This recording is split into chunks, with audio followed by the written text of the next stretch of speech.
Antes de lermos a palavra do Senhor, nós vamos orar a Ele. Feche seus olhos, curve sua cabeça, oremos ao Senhor. Deus maravilhoso, Senhor, sobre a nossa vida, sobre tudo que há, visível e invisível. Deus Todo-Poderoso, toda honra e glória sejam dadas ao Senhor. Aqui estamos, ó Deus, neste momento, o povo do Senhor reunido, com a Tua palavra aberta, pronto para receber a instrução da Tua parte. E pedimos, ó Deus, que o Senhor nos ajude, no sentido de que possamos compreender a Tua palavra e ver a mesma aplicada à nossa vida. Dá-me a graça de explicar e aplicar fielmente, como bom dispenseiro do Senhor. Nós pedimos isto, ó Deus, certos da Tua bondade para conosco, e o fazemos em nome do Senhor Jesus Cristo, nosso Redentor, com perdão dos nossos pecados. Amém, amém. Salmo de número 6, diz assim, irmãos: ao mestre de canto com instrumentos de 8 cordas, Salmo de Davi. Senhor, não me repreendas na Tua ira, nem me castigues no Teu furor. Tem compaixão de mim, Senhor, porque eu me sinto debilitado. Sara-me, Senhor, porque os meus ossos estão abalados. Também a minha alma está profundamente perturbada. Mas Tu, Senhor, até quando? Volta-te, Senhor, e livra a minha alma. Salva-me por Tua graça, pois na morte não há recordação de Ti. No sepulcro, quem Te dará louvor? Estou cansado de tanto gemer, todas as noites faço nadar o meu leito, de minhas lágrimas o alago. Meus olhos de mágoa se acham amortecidos, envelhecem por causa de todos os meus adversários. Apartai-vos de mim, todos os que praticais a iniquidade, porque o Senhor ouviu a voz do meu lamento, o Senhor ouviu a minha súplica. O Senhor acolhe a minha oração. Envergonhem-se e sejam sobremodo perturbados todos os meus inimigos. Retirem-se de súbito, cobertos de vexame. Amém. As orações de lamento nos ensinam que em Deus, o seu povo tem uma rica e perene fonte de bondade e justiça. As orações de lamento nos ensinam que em Deus, o seu povo, tem uma rica e perene fonte de bondade e justiça. Eu tenho certeza que a pergunta, irmãos, que se segue, encontrará na sua pessoa a resposta positiva. Você ora? Ou quem sabe você já orou hoje? E eu creio que a maioria de nós dirá, sim, eu oro. Mas se estendermos um pouquinho mais esta pergunta e aprofundarmos e perguntarmos, que tipo de oração você fez? Como que foi a sua oração? Qual foi o intento dela? Talvez você já comece a se confundir um pouco. Porque você certamente não lembrará de todas as suas orações. O que você colocou diante do Senhor. Por esta razão eu creio que os nossos pais no passado, os pais reformadores, tiveram tempo para pensar sobre a oração e escrever sobre isso. Ela que é um dos elementos de culto, deve ser culto não somente privado, público, mas também familiar. Devemos orar sempre. E eles escreveram assim: a oração, ela é um oferecimento de nossos desejos a Deus. Nós oferecemos a Deus os nossos desejos. Fazemos em nome de Cristo, com auxílio do seu Espírito, com a confissão de nossos pecados e um grato reconhecimento por suas misericórdias. Ainda eles respondem à pergunta, pelo que devemos orar? Ele diz, devemos orar por tudo quanto realça a glória de Deus, o bem-estar da igreja, o nosso próprio bem e o de outrem. Não devemos orar jamais por alguma coisa que seja ilícita. Quando nós lemos, irmãos, este salmo, que é o salmo de lamento, nós temos que conceber que nós temos diante de nós um grande livro importante, talvez, quem sabe, o livro mais lido pelas pessoas, inclusive os não crentes.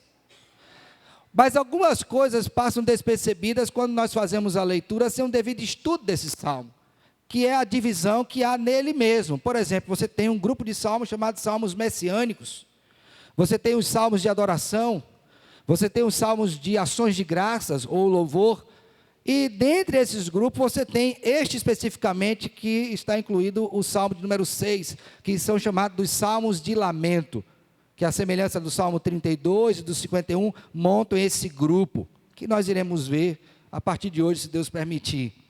E qual é a característica, ou quais são as características destes salmos?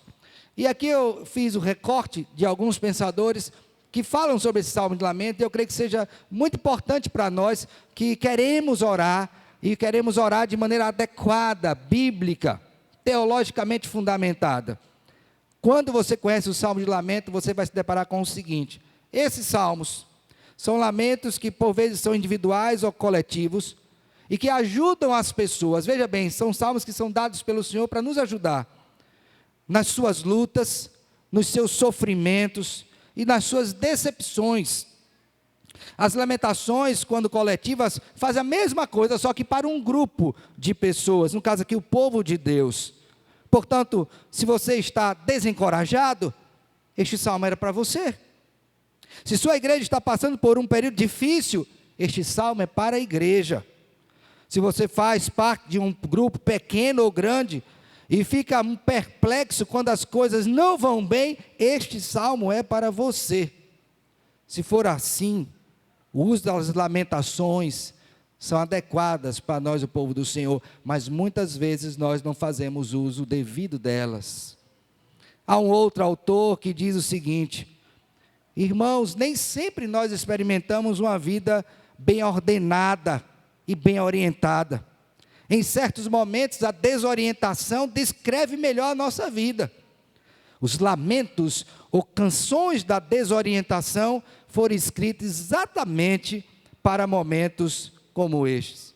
Pois a maioria de nós já passou por problemas, seja de um grau ou de outro, por períodos mais longos ou mais curtos de tempo. A jornada da vida, às vezes, pode nos levar a terrenos bem difíceis, onde a adversidade substitui a prosperidade, onde a confusão engole a tranquilidade, onde o caos oblitera a ordem e a dúvida surge em lugar da fé. Deus nos deu os lamentos para momentos como estes, fecha aspas. Esse salmo é para você, é para mim, é para todos nós, que lidamos com o nosso pecado diariamente, e que sabemos o que Deus pensa acerca disto, e o que Ele faz por conta dos nossos pecados. O salmo de número 6 é um salmo ao mestre de canto, portanto aquele que era responsável pelo canto do povo do Senhor, haveria de sabê-lo, e não somente isso, mas também instruir o povo do Senhor no devido cântico. E a instrução aqui não se refere apenas à questão melódica, mas ao próprio conteúdo dele. Não é sem razão, então, que você observa que ele era para um instrumento de 8 cordas. Não sabemos precisamente que instrumento era esse, mas temos que associar aqui ao seguinte: o teor do salmo, o tom do salmo estava associado ao instrumento por ele utilizado. Alguns autores até acrescentam, dizem que esse salmo deveria ser cantado por homens a 8 vozes, de tal sorte que a congregação, de maneira solene, pudesse ouvir este salmo, considerá-lo na sua plenitude e receber da parte de Deus o alento para aquele momento específico, que era um momento de confissão e contrição por causa de um pecado cometido. A outra informação que está logo no cabeçalho do salmo é que este é um salmo de Davi. E logicamente que quando nós pensamos em Davi, no rei Davi, lembramos de situações que envolvem a sua vida, onde ele pecou contra o Senhor e foi penalizado por isto. Cito pelo menos 2 delas. Uma que foi a do recenseamento, quando ele executou o censo, sem que fosse da ordem do Senhor, e Deus então o puniu por isso. E ele reconheceu o seu pecado e sofreu as consequências disso. Não somente ele, mas o seu povo sofreu por conta do seu mau governo. E o outro exemplo que eu creio que você talvez lembre mais é quando ele adulterou contra Batseba, vindo inclusive até a matar o seu esposo. Tiveram um filho que faleceu, depois ele se casa com ela, mas esse evento também é muito marcante, e você tem o Salmo 51 falando especificamente sobre esse momento. Então essa informação no Salmo 6, ela é importante, porque estamos aqui diante de um homem que é o escritor deste salmo, e que sabia de perto o que era uma vida atormentada pelo pecado este não confessado. Ele sabia qual é a profundidade disso, qual é o efeito disso na sua vida, tanto na sua alma quanto no seu corpo. Ele sabia qual era o efeito do seu pecado na vida do seu povo, e eu digo isso da sua família, do ponto de vista mais próximo, quanto do povo que estava sob o seu governo, da nação de Israel. Ele tinha conhecimento dos efeitos desastrosos do pecado.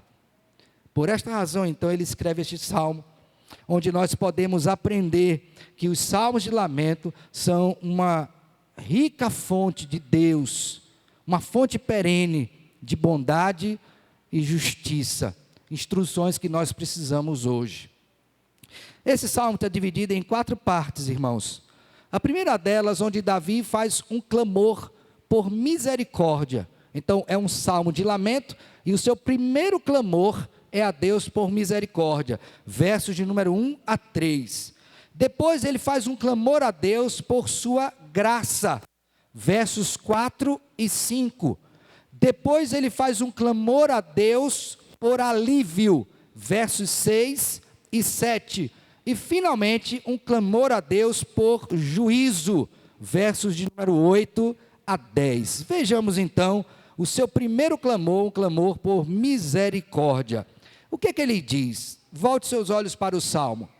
Primeira coisa que nos chama a atenção, irmãos, é que quando Davi dirige esse Salmo ao Senhor, ele faz uso do nome pactual de Deus. Faz uso do nome pactual de Deus. Veja que Senhor aí está em letra maiúscula, refere-se, portanto, a Yahvé. Então, a relação que Davi tem na sua mente, no seu coração, é que ele infringiu a lei do Deus do pacto. E consciente disso, ele estava então sabendo quais seriam as consequências dessa transgressão. O que é que haveria de vir sobre ele? Por favor, abra sua Bíblia em Deuteronômio, capítulo 28. Eu gosto muito de ler esse texto, porque ele nos dá uma visão correta do que seria para o povo da aliança a transgressão da lei de Deus. Veja, Deuteronômio 28, verso 1. Se atentamente ouvires a voz do Senhor teu Deus, tendo cuidado de guardar todos os seus mandamentos que hoje te ordeno, o Senhor, veja que ele está falando do Senhor do pacto, teu Deus, te exaltará sobre as nações. Se ouvires a voz do Senhor teu Deus, virão sobre ti e te alcançarão todas estas, o quê? Bênçãos. Agora veja o verso 15 deste mesmo capítulo. Ele diz assim: se porém, que se não deres ouvidos à voz do Senhor, veja novamente, Senhor do pacto, teu Deus, não cuidando em cumprir todos os seus mandamentos, seus estatutos que hoje te ordeno, então virão todas estas maldições sobre ti e te o quê? Alcançarão. E você vai ver aí uma relação infinda de maldições. E aí quando chega no capítulo de número 30, Deus mostra o caminho de volta para aquele que está em pecado, que é o arrependimento, que é exatamente o que Davi está fazendo nesta ocasião. Ele está se lamentando e clamando a Deus, Deus do pacto, por misericórdia.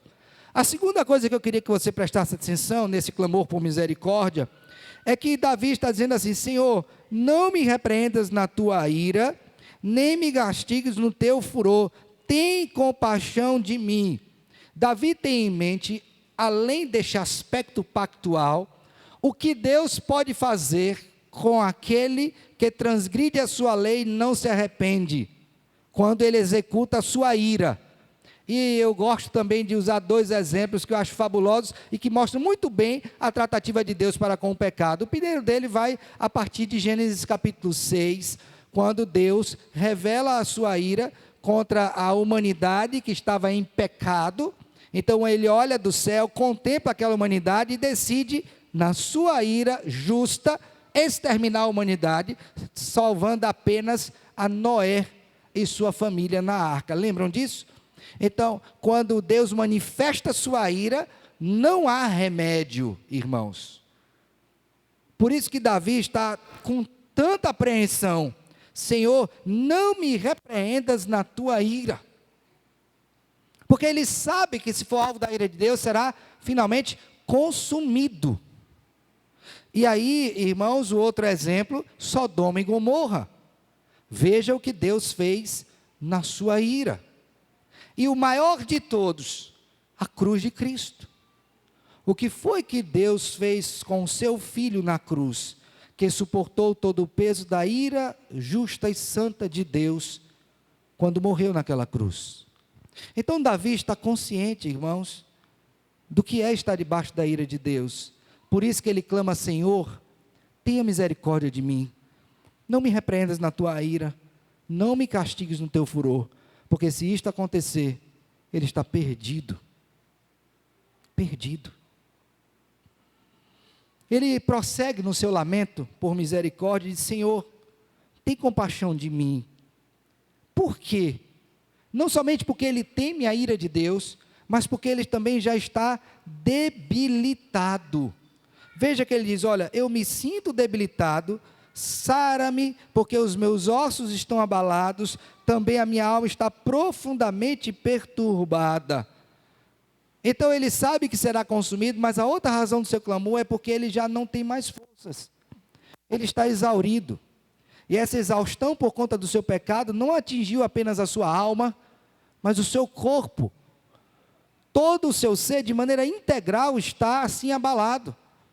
E aqui, irmãos, eu quero trazer a memória de cada um de nós, aquelas que são conhecidas como doenças psicossomáticas. Lembram disso? Nome bonito, né? Mas revela a associação entre as duas partes que compõem o nosso ser: a psique, alma ou espírito, e soma, corpo. Então, problemas da alma podem afetar o corpo, problemas do corpo podem afetar a alma. E no caso aqui, o pecado de Davi trouxe problema não somente para a sua alma, mas também para o seu corpo. Por isso que ele diz: Senhor, eu estou debilitado.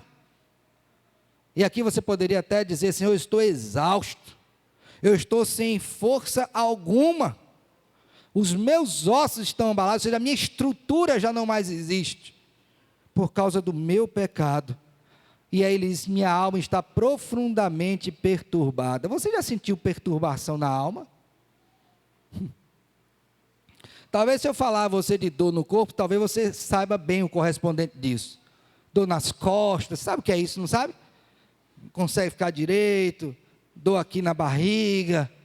Mas você já experimentou perturbação na alma?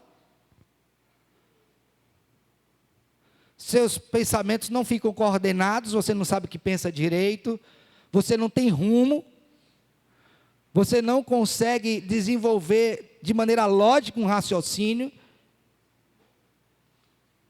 confusão mental.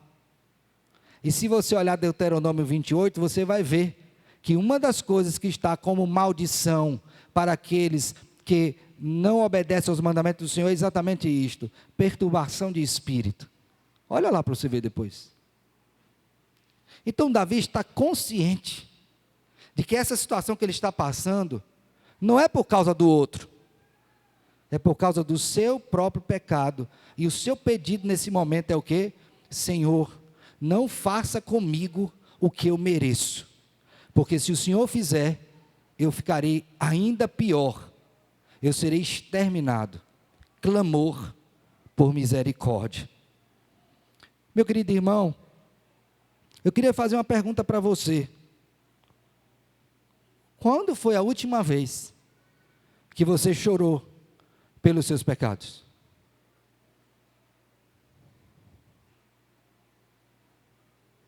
Qual foi a última vez que você chorou por causa dos seus pecados?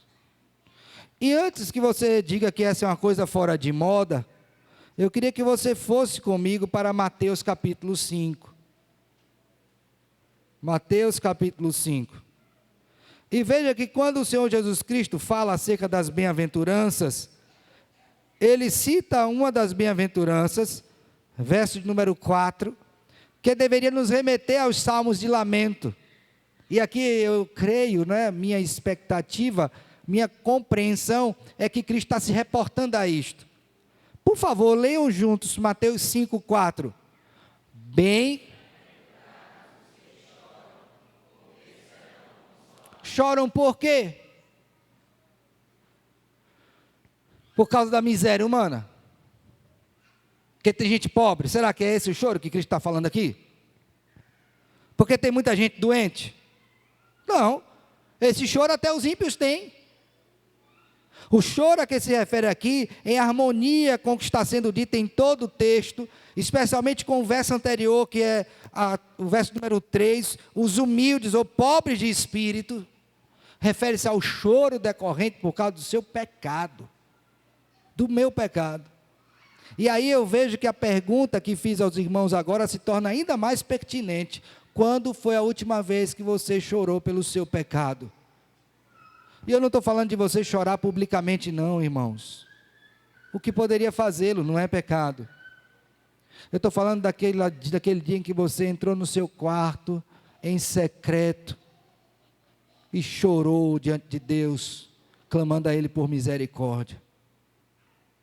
Lembre-se do que o profeta Jeremias escreveu no livro de Lamentações. De que, pois, se queixa o homem vivente?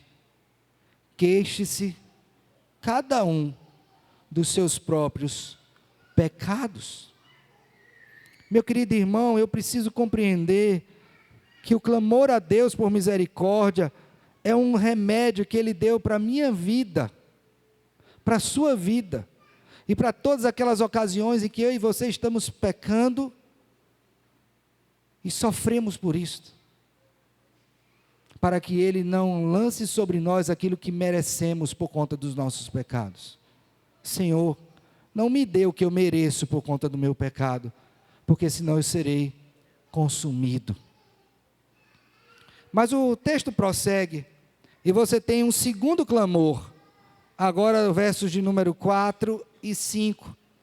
Veja comigo, ele diz assim: volta-te, Senhor, e livra a minha alma, salva-me por tua graça, pois na morte não há recordação de ti, no sepulcro quem te dará louvor? Observe agora uma coisa muito importante aqui. Ele começa este salmo dizendo: volta-te, Senhor. E você olha para esse salmo, a impressão que você tem é: peraí, mas será que Deus virou as costas para ele? Será que Deus já não o observa mais? E é exatamente isso que nós precisamos compreender. Abra sua Bíblia em Números capítulo 6, verso número 22. Nesse texto de Números 6, verso de número 22, você tem aquela que é chamada a bênção araônica, ou sacerdotal, como alguns outros chamam. E esta bênção, irmãos, ela consiste no fato de que Deus olha para o seu povo e o assiste. Este olhar de Deus cuidadoso pelo seu povo, não é? É passado, é transmitido através deste olhar. Números capítulo 6, 22, assim diz: olha, disse o Senhor a Moisés: fala a Arão e a seus filhos, dizendo: assim abençoarás os filhos de Israel, e dir-lhes-ei. O que vai dizer para o povo? O Senhor te abençoe e te guarde. O Senhor faça resplandecer o rosto sobre ti, e tenha o quê? Então veja a primeira ideia: resplandecer o rosto sobre o povo. Agora o verso 26. O Senhor sobre ti levante o quê? O rosto, e te dê o quê? Assim porão o meu nome sobre os filhos de Israel, e eu os o quê? Abençoarei. Então veja que a ideia de bênção de Deus para o povo está no fato de Deus estar voltado para o seu povo, de frente para ele. Eu fico imaginando a cena em casa, né? José chega para mim, ou para assinar, e diz: benção, pai. Eu disse: Deus abençoe, meu filho.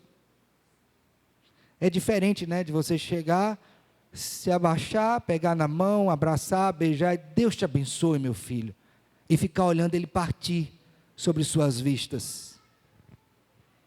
Sabe qual era a impressão de Davi quando estava em pecado? É que Deus não estava voltado para ele, e isso para ele o aterrava. E ele sabia que ele precisava dessa ação graciosa de Deus. Por isso que ele começa o verso 4 dizendo: volta-te, Senhor. Agora voltar para fazer o quê? Ele precisava de livramento, de salvação. Lembra, é Deus quem nos livra.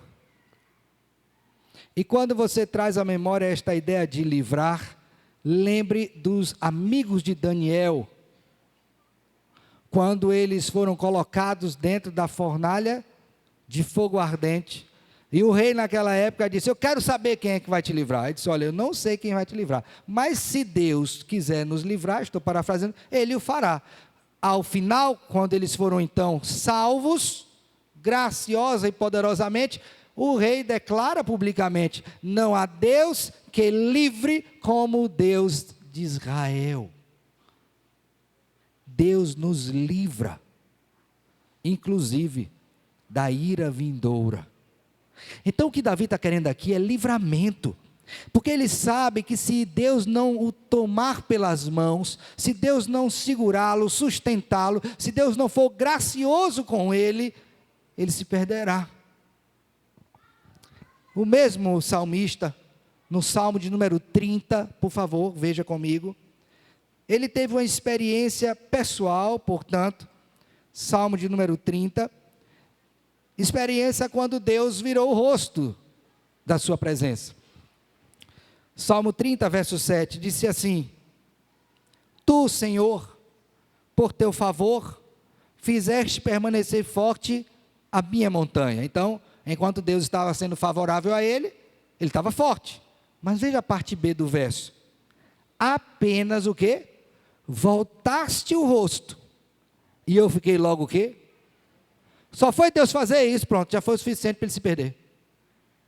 Veja como é importante na concepção de Davi, Deus está com seu rosto voltado para ele. E isso implica em livrar a sua alma e salvá-lo por sua graça. Olhar para nós. Olha para nós, Senhor. E ser gracioso conosco. Veja que no primeiro momento Davi diz: Senhor, não me dê aquilo que eu mereço por conta do meu pecado. Agora ele diz: Senhor, por favor, clamo a Ti, dá-me o que eu não mereço por conta dos meus pecados. Graça é favor imerecido. Eu não mereço perdão, mas Deus por graça me dá. Eu não mereço salvação, mas Ele me dá. Eu não mereço livramento, mas Ele me dá. E aí então Davi, nesse diálogo com o Senhor, argumenta, e apresenta aqui no verso 5, 2 argumentos. Primeiro deles: Senhor, faz isto porque na morte não há recordação de quê? Ou seja, ele está dizendo: alguém morto vai poder porventura se recordar de ti? Quero trazer a memória dos irmãos aqui, a nossa doutrina, não é, do estado intermediário. Nós sabemos que não existe sono da alma, que não há aniquilação da alma, mas que quando nós morremos, o corpo volta ao pó e o espírito volta para Deus que o deu. Aqueles que morreram com Cristo já começam a usufruir dos benefícios da presença do Senhor, são recolhidos ao seio de Abraão, e aqueles que morrem sem Cristo, certamente já começam a experimentar as angústias do inferno, até que chegue o dia do juízo final, quando isso será finalmente sacramentado. Davi, então, quando se refere aqui na morte, não é? Não há recordação de ti. Ele diz: Senhor, ele está se referindo ao estado de que um morto não fala. Você já viu algum morto louvando? Você já foi a algum cemitério e viu lá louvores dos mortos? Então Davi está dizendo: Senhor, a primeira coisa que eu te peço é porque eu sei, eu entendo que a razão da minha existência é louvar ao Senhor, e morto eu não farei isto. Primeiro argumento. Segundo, no sepulcro, quem te dará o quê? Louvor. Também não tem como.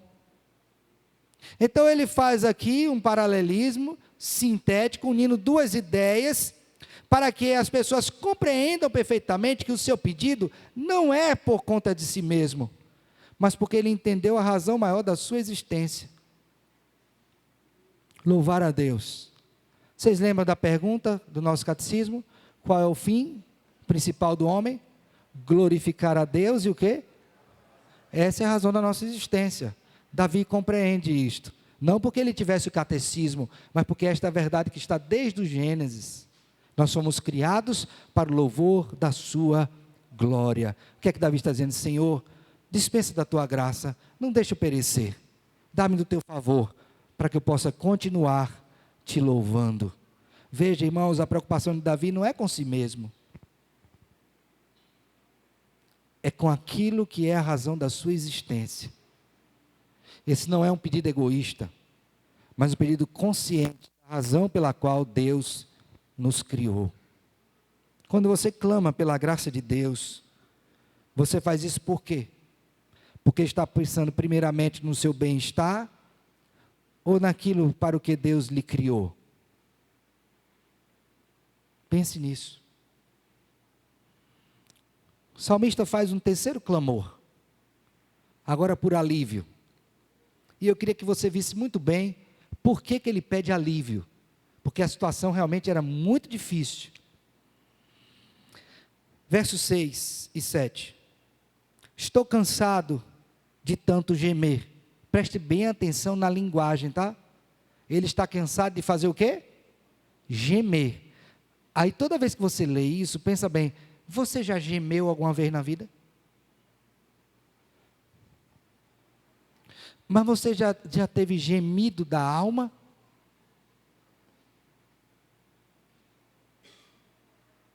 É esse gemido aqui. A minha alma geme. Ele, Senhor, eu estou cansado de gemer. Todas as noites faço nadar o meu leito. De minhas lágrimas o alago. Aqui ele está dizendo o seguinte: ininterruptamente eu choro todos os dias por causa do meu pecado. Lembra da bem-aventurança? Bem-aventurados os que choram, porque serão o quê? É esse choro. Davi está cansado, irmão, de sofrer por causa do pecado dele. Davi está olhando e vê que o seu viver tem sido chorar todos os dias por causa do seu pecado. E veja o contraste que há com o capítulo 3 do Salmo 3, por favor. Veja o Salmo 3. Olha que diferença. Verso 5. Eu deito-me e pego no sono, acordo, porque o Senhor o quê? Me sustenta. Esse homem tinha problema com sono? Não. Deitou, dormiu. Por quê? Porque nessa ocasião aqui, a sua alma estava firmada em Deus e não era situação de pecado que ele estava enfrentando, dele. Diferente do Salmo 6. Então aqui ele dorme bem, porque a sua consciência está tranquila diante do Senhor, ainda que existam inimigos. Do lado de cá, ele não consegue dormir, porque a sua mente está perturbada por conta do seu pecado. Eu tenho conversado com muitas pessoas que têm tido dificuldade de dormir. Muitas, não são poucas. As farmácias estão ficando ricas. Ricas. Por quê? Porque tudo é um remedinho. Um comprimidinho, uma gotinha, por aí vai. Não sou contra remédio, mas eu entendo que como cristão, antes de fazer uso deles, você deveria consultar o seu travesseiro. E saber se uma boa noite de choro, diante de Deus, não faria muito bem para a sua alma, e te daria um sono tranquilo, por sua consciência está apaziguada diante do Senhor por meio de Jesus Cristo. Pecados afligem a alma, irmãos. Pecados afetam o corpo. Pecados fazem lágrimas rolar, rosto abaixo. Você não pode esquecer disso como servo do Senhor. Davi diz: Senhor, meus olhos de mágoa já se acham amortecidos. Eu estou aqui triste, Senhor. Não consigo parar de chorar. Porque todas as vezes que eu olho para o meu pecado, minha noite se esvai de choro. Como nós precisamos disso, né, irmãos? Como a igreja do Senhor precisa disso. E isso acontece, sabe por quê? Porque não há temor de Deus diante dos seus olhos. Quando a nossa consciência acerca sobre Deus, ela se esvazia, menor é a nossa consciência de pecado. Quanto menor for a minha compreensão sobre Deus, seus atributos, sua santidade, sua justiça, menor será a minha percepção do meu próprio pecado, quer seja em maior e menor grau, pecado. E como eu não tenho essa consciência, eu não sou conduzido a chorar, porque eu deveria chorar. Davi inundava o leito de lágrimas. É possível que você durma seco e acorde mais seco ainda, como uma rocha, frio, diante de Deus e do pecado que você cometeu. Não, pastor, não é pecado não. Isso é uma besteirinha. E aí você vai esvaziando o significado dessas coisas. Pela sua própria atitude, não por causa de Deus. E bastaria um só pecado para ser razão suficiente para nós chorarmos a noite toda copiosamente. Davi está sentindo peso, e o seu clamor é por alívio. Senhor, me alivia que está tão pesado. Lembra do Salmo 32? Porque a tua mão pesava dia e noite sobre mim. Mas sabe qual é a bênção? Abra sua Bíblia aí em Mateus capítulo 11. Olha que maravilha que Deus nos dá. Mateus 11, 28. Abriram? Então, imagine aquela pessoa que ela está sentindo o peso da mão de Deus sobre ela. Ela chora, ela clama por misericórdia, ela clama por graça, ela quer alívio, ela quer sair dessa situação. E qual é a palavra de Deus para ela? Leiam juntos aí Mateus 11, 28 a 30, o que é dito? Vinde a mim.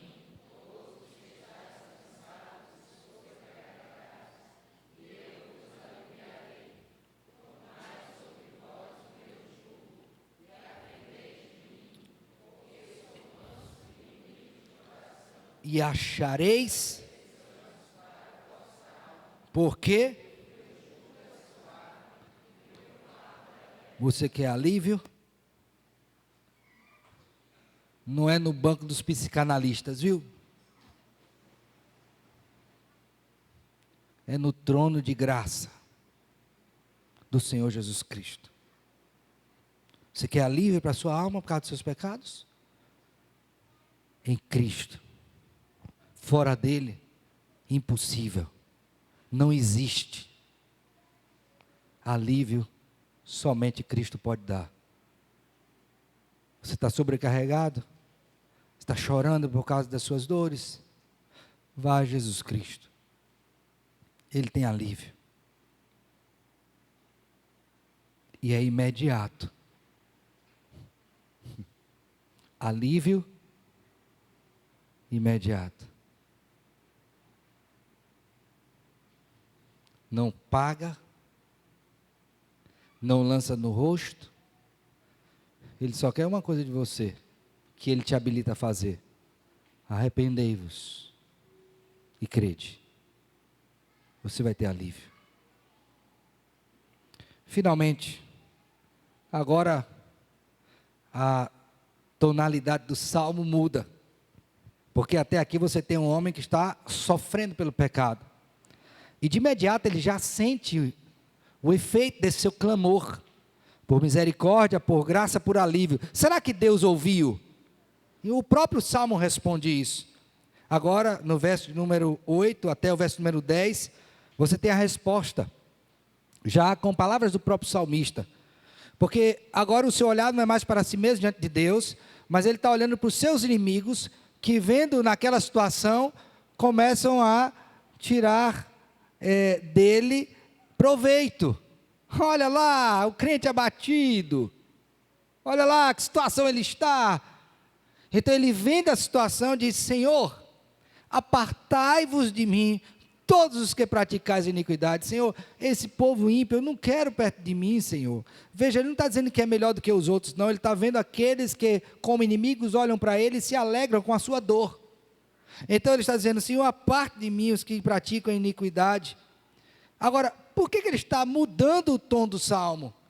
Porque temos no verso de número 8, parte B, o seguinte: porque o Senhor, veja, o Deus do pacto, ouviu a voz do meu quê? Lamento. Deus ouviu. Ele clamou por misericórdia, Deus ouviu. Ele clamou por graça, Deus ouviu. Ele clamou por alívio e Deus ouviu. O Senhor ouviu a minha súplica. O Senhor acolhe a minha o quê? Oração. Lembra? Há um coração quebrantado e contrito, não desprezarás, ó Deus. Lembra disso? Deus não despreza a oração do seu povo. Por isso que o tema do nosso sermão é que no Senhor, o seu povo tem uma rica e perene fonte de bondade e justiça, ou juízo. Não falta. É rica. Em todo o tempo você pode buscá-lo. E Davi fez isso e já recebeu a resposta. Tanto é que ele disse: Deus acolhe a minha oração. E vocês que estão olhando, estão se alegrando com a minha dor. Olha o que ele diz no verso 10: envergonhem-se e sejam o quê? Sobremodo perturbados. Veja bem, a mesma palavrinha que ele usa aqui no verso número 3, dizendo que a sua alma está perturbada, é a mesma que ele deseja aos seus inimigos. Senhor, age sobre eles, que eles possam experimentar a perturbação que eu tive. E ele diz mais: todos os meus inimigos, retirem-se de súbito, cobertos de quê? De vexame, de vergonha. Vocês estão querendo me envergonhar? Mas quem serão envergonhados serão vocês. Você vê aqui a mudança do jogo? Você tem um início, um salmo de um homem que está abatido por conta do seu pecado. Ele não lança a responsabilidade de ninguém, é o seu pecado que o deixou naquela condição. Ele clama por misericórdia, clama por graça, clama por alívio. Deus ouve a sua oração e agora ele volta-se para os seus inimigos, que se alegravam com o seu estado deplorável, e diz: Deus haverá de julgá-los, porque Deus ouve a minha oração. Ele ouviu o meu clamor, ele me tirou de um tremedal de lama e pôs os meus pés sobre uma rocha. Segurança que Deus nos dá. Meu irmão, esse salmo de lamento mostra para nós que Deus também é uma rica e perene fonte de juízo. E ninguém será isento do seu julgamento. Todos haverão de comparecer perante o tribunal do Senhor. E eu creio, segundo a Escritura, que a justiça de Deus já se manifesta em alguma medida aqui, contra os nossos inimigos. Não é sem razão que a gente vê tantas coisas acontecendo, como expressão clara dessa justiça. Você tem um expediente divino para encontrar alívio para a sua alma. Os salmos de lamento. Portanto, esses salmos são de importância para todos os crentes. E eu queria fazer, finalmente, algumas aplicações para mim e para você no dia de hoje. A primeira delas é a seguinte: não ache que esse salmo não é para você. como crente. Porque esse é um salmo de um pecador. Se você não for pecador, então não é para você. Mas como eu tenho certeza que você é, que nós somos, então esse salmo é para você. E eu quero incitá-lo, estimulá-lo, a que você conheça esses salmos, estude-os, decore-os, recite-os em suas orações. Porque esse foi o expediente que Deus deixou para você quando você está afligido pelos seus pecados. Faça isto. Veja, um salmo tão pequeno, não é? 10 versículos. Pega este salmo, escreve no seu caderno, fica lendo ele durante a semana. Fala como se fosse uma oração. Quem sabe até inventa um canto, Nilson? Uma melodia para ele, que revele o pesado do homem pelo seu pecado, e ao final o gozo por saber que Deus o ouviu. Faça isso. Ore. Aprenda. Recite este salmo. Isso é parte do seu exercício devocional. Segunda coisa que eu queria que você entendesse, irmãos, é que você pode se refugiar em Deus. Lembra? Deus é o nosso refúgio, socorro bem presente nas tribulações. E eu creio que não há tribulação maior do que a que você vive por conta do seu pecado. Então você tem a garantia, olhe bem o que você está vendo aqui, você tem a garantia como servo de Deus, que se você orar, Ele vai ouvir segundo a sua vontade. Porque Ele habita no alto e sublime trono, mas também habita com o contrito e abatido de espírito. É isso que a palavra nos diz. Isso é uma bênção para mim e para você, que vivemos as angústias dos nossos pecados. E você pode clamar a Ele por misericórdia, e Ele não o consumirá na sua ira. Você pode clamar a Ele por graça, e Ele vai te favorecer sem cobrar, porque senão não seria graça, seria trabalho. Você pode clamar a Ele por alívio, e você vai sentir paz, tranquilidade no seu coração, como nunca você sentiu na vida. Você pode clamar a Deus por justiça, e Ele vai ouvir, e vai julgar os seus inimigos. Você pode ter a convicção de que Deus ouve, por causa de Jesus Cristo, a sua oração. Ore, ore. Eu quero estimular você a orar. Ore, ore sem cessar. Ore, clame a Deus, e você experimentará os benefícios da sua misericórdia, da sua graça, do seu poder, da sua justiça. Finalmente, você sabe por que esse lamento foi ouvido? Por causa de algo que nos aconteceu há muito tempo atrás, e que é importante ainda hoje. Abra sua Bíblia, por favor, em Mateus,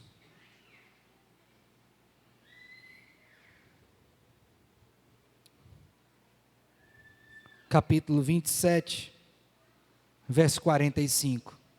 Você sabe por que Deus ouve o meu lamento e o seu lamento? Por causa disso que está acontecendo aqui. Mateus 27, 45. Desde a hora sexta até a hora nona, houve trevas sobre toda a terra. Por volta da hora nona, clamou Jesus em alta voz. Ora, lamento. Eli, Eli, lama sabachthani. Que quer dizer, Deus meu, por que me desamparaste? Sabe por que eu e você não somos desamparados do nosso lamento? Porque o meu Redentor e o seu Redentor foi desamparado naquela cruz, para que a minha oração e a sua fosse ouvida hoje. Não é por causa de mim, não é por causa de você, é por causa de Jesus. Que Deus olha para mim, olha para você, e é misericordioso, é gracioso, dá alívio e julga as nossas causas. Porque Cristo experimentou isso na cruz, no meu lugar e no seu lugar. Então, se as nossas orações são ouvidas hoje, é por causa de Jesus. Portanto, bendito seja Jesus Cristo. Louvado e exaltado para todos sempre. O Deus que nos dá alívio, porque não experimentou alívio quando aqui viveu. Que Ele, pois, nos abençoe. Amém. Amém. Vamos ficar de pé, irmãos.